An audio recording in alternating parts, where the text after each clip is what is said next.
میرے پاس اس کا کوئی میرا پیمانہ تو الف لام میم ذالک الکتاب لا ریب فیہ ھدی للمتقین الذین یؤمنون بالغیب، جو غیب پر ایمان لائیں گے وہ اعلیٰ ترین منزل پر ہوں گے۔ اور ابراہیم صلی اللہ نے اللہ کے ہر حکم پر جو کہ غیب میں تھا، جو کہ چھپا ہوا تھا، اس پر ایمان لا کر دکھا دیا۔ قبیلہ جرہم کے لوگوں کا پورا خیموں کی کسی مکہ میں آباد ہو گئی۔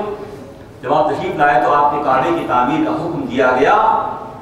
کعبہ کہتے ہیں عربی زبان میں اٹھی ہوئی جگہ کو، جیسے ہمارے گھٹنے کی جو ہڈی اٹھی ہوئی ہے اس کو بھی کعبہ کہا جاتا ہے عربی میں، اٹھان والی جگہ۔ ایک ٹیلے کی طرف نشاندہی کی گئی کہ اس جگہ پہ اللہ کا گھر تعمیر کرنا ہے۔ ابراہیم صلی اللہ علیہ وسلم کو حضرت جبرائیل امین نے پیغام پہنچایا، آپ اور آپ کے صاحبزادے حضرت اسماعیل صلی اللہ علیہ وسلم تعمیر میں لگ گئے۔ قریب کے کوئی صفا کے قریب پہاڑ پر بجلی چمکی رات کو اور پہاڑ پر گئی۔ جب آپ علیہ السلام وہاں دن کو گئے تو دیکھا کہ وہاں دو پتھر رکھے ہیں، مختلف تفاصیر میں مختلف انداز میں آیا ہے۔ دو پتھر رکھے ہیں، ایک حجر اسود اور دوسرا مقام ابراہیم، جس کو اللہ نے قرآن میں کہا ہے کہ مقام ابراہیم وہ پتھر ہے جس پر حضرت ابراہیم علیہ السلام کھڑے ہو جاتے تھے اور وہ بالکل سیڑھی کی طرح سے کام کرتا تھا۔ پتھر اٹھا کر اوپر پہنچاتے تھے تو ساتھ ساتھ آپ کے قدموں کے ساتھ اٹھ جاتا تھا۔ اس پتھر کے وزن کو لے کر ابراہیم اور اللہ کعبے کی تعمیر کر رہے ہیں۔ قد آدم سے جب بڑھ گیا تو پتھر اٹھاتا تھا سیڑھیوں کے انداز میں۔ جب وہ تعمیر ہو گیا، اسی لیے جب ہم حج اور عمرے کے لیے جاتے ہیں تو مقام ابراہیم کو اللہ نے فرمایا کہ اس کو مصلی بنا لو، قدموں سے نکلے ہوئے پانی کو شفا کے طور پر استعمال کرو، اور جس پر کھڑے ہو کر خلیل نے تعمیر کی اس جگہ سجدے کرو۔ تمہاری پیشانیاں ان کے قدموں کے لائق ہیں، تمہاری پیشانیاں ان کے قدموں کے لائق ہیں جو میرا دوست ہے۔ تو تعمیر ہو رہی ہے، تعمیر جب مکمل ہو گئی تو پہلا حج حضرت ابراہیم علیہ السلام نے، حضرت اسماعیل علیہ السلام نے اور حضرت ہاجرہ نے پہلا حج کیا کہ سفید لباس پہنا، کعبے کا طواف کیا، اور جب کعبے کی تعمیر ہو گئی تو آپ مقام ابراہیم پر کھڑے ہو گئے، اور وہ مقام ابراہیم پتھر آپ علیہ السلام کو لے کر اتنا اونچا اٹھ گیا کہ وہاں پہ ایک مشہور پہاڑی ہے جو ابو قبیس کہلاتی ہے، اس پہاڑی سے بھی اوپر وہ پتھر چلا گیا حضرت ابراہیم علیہ السلام کو لے کر، اور آپ نے وہاں پر جا کر لبیک اللہم لبیک کی صدا لگائی۔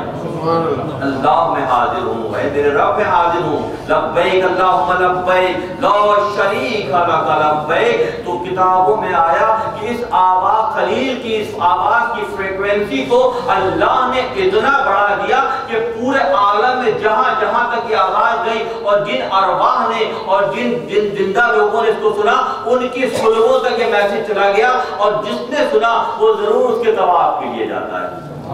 جس نے بھی سنا ہے، ہمارے پرکھوں نے، ہمارے بڑوں نے، تیسری، چوتھی، پانچویں، 50ویں جنریشن میں جس کے کانوں میں بھی آواز اس زمانے میں آئی تھی، اور وہ جنیٹک کوڈ اگر اب تک ہے تو لا محالہ اس گھر کی زیارت کے لیے جائیں گے۔ یہ اللہ کا پیغام ہے۔ تینوں نے پہلے سال حج کیا اور اس گھر کا طواف کیا، اور پھر ایک ایسا عمل جو اللہ نے خاتون سے کرایا، صفا و مروہ کی سعی۔ ایک عورت کا عمل ہے، اس کی وہ وارفتگی، اس کی وہ محبت، الخلیل کے بیٹے سے، اسماعیل اللہ سے کی تپش کو، پیاس کی تپش کو محسوس کر کے جو بے تابانہ انداز میں وہ دوڑی، اللہ نے ہمارے اور آپ کے لیے تا قیامت تک کے لیے حج کا رکن قرار دے دیا۔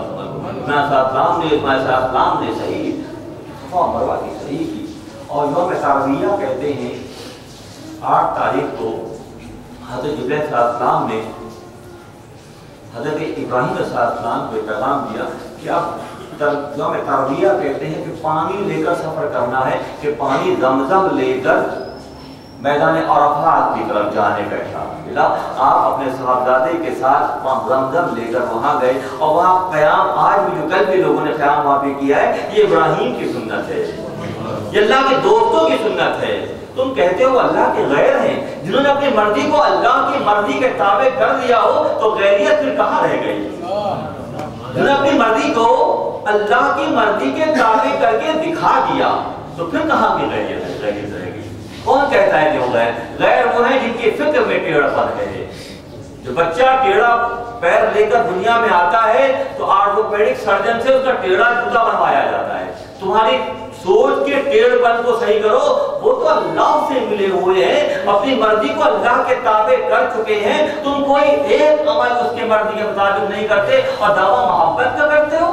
محبت تو ایسی ہوتی ہے کہ بیٹے کو لے کر پانی یوم ترویہ میں پانی لے کر عرفات کے میدان میں جاتے ہیں، جا کے وہاں قیام کرتے ہیں، رات میں آسمان پر ستاروں کے جھرمٹ ہیں وہ دیکھتے ہیں اور وہیں آنکھ لگ جاتی ہے۔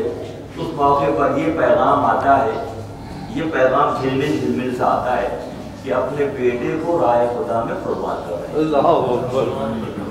اللہ کا دوست خلیل میدان میں لیٹا ہے، عرفات کے میدان میں، ہماری تو آسانیاں ہیں۔ خلیل مسلسل امتحان دیتے ہوئے میدان عرفات تک پہنچتے ہیں اور وہاں جا کے آنکھ ہلکی سی لگتی ہے، بیٹا موجود ہے، یہ خیال دکھایا جا رہا ہے کوئی آرڈر نہیں ہے، یہ لگے گا آرڈر بھی نہیں ہے۔ دوستی اس لیول تک پہنچ گئی جہاں ماتھے کے بل کو بھی پہچانا جاتا ہے۔ دوستی کے درجے ہوتے ہیں، پودے کو دیا جا رہا ہے، مشورے دیے جا رہے ہیں، سمجھایا جا رہا ہے، اور دوستی پختہ ہو جاتی ہے تو ماتھے کے بل کے اشاروں کو لوگ سمجھنا شروع کر دیتے ہیں، وہ اہل اللہ کہلاتے ہیں۔ وہ پھر کیا کہلاتے ہیں؟ اہل اللہ کہلاتے ہیں، جو اللہ سے محبت اللہ کے لیے کرتے ہیں۔ خلیل کو ایک ہلکا پھلکا سا خواب دکھایا جا رہا ہے، کوئی واضح آرڈر نہیں دیے جا رہا کہ بیٹے کو قربان کر رہے ہیں۔ آنکھ کھل جاتی ہے، پھر آنکھ لگتی ہے۔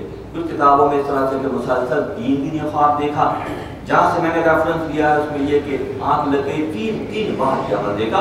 ہمیں الفاظ کی مثال تیل کی سی ہے اور معنی کی مثال روشنی کی سی ہے، الفاظ کی مثال پرندوں کی سی ہے اور معنی کی مثال الفاظ کی مثال گھونسلوں کی سی ہے اور معنی کی مثال پرندوں کی سی ہے۔ پرندے ہوتے ہیں نئے گھونسلے تعمیر کر لیتے ہیں، تیل جلتا ہے تو روشنی پیدا ہو جاتی ہے۔ الفاظ کی مثال پہاڑوں کی سی ہے اور معنی کی مثال اس میں چھپے ہوئے ہیرے جواہرات کی سی ہے۔ یہ ہیرے جواہرات کی اہمیت ہے کیونکہ وہ پہاڑوں میں چھپے ہوئے ہیں۔ اسی طرح گفتگو میں بھی معنویت پر غور کرنا ہے۔ ایک ہی رات میں 3 مرتبہ دیکھیں یا 3 دن تک دیکھیں، بات یہ ہے کہ اشارہ اللہ کی جانب سے آ رہا ہے کہ بیٹے کو راہ خدا میں قربان کر رہے ہیں، بیٹے کو راہ خدا میں قربان کر رہے ہیں۔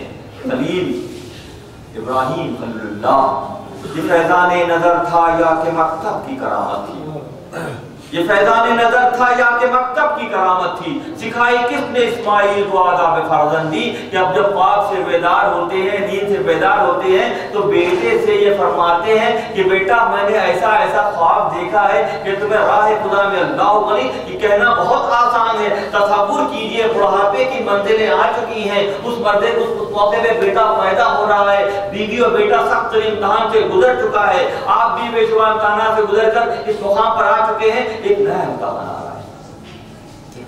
آ رہا ہے کہ بیٹے کو راہ خدا میں قربان کر رہے ہیں۔ ذرا تصور کیجئے کہ آج سے 4500 سال پہلے واقعہ وقوع پذیر ہو رہا ہے، دلوں پر ہاتھ رکھ کر بتایا جائے کہ اگر کسی کے ساتھ اس دور میں جو دعوی محبت کرتے ہیں اس کا عشر عشیر میں کوئی امتحان لے لیا جائے تو کامل ثابت ہوں گے؟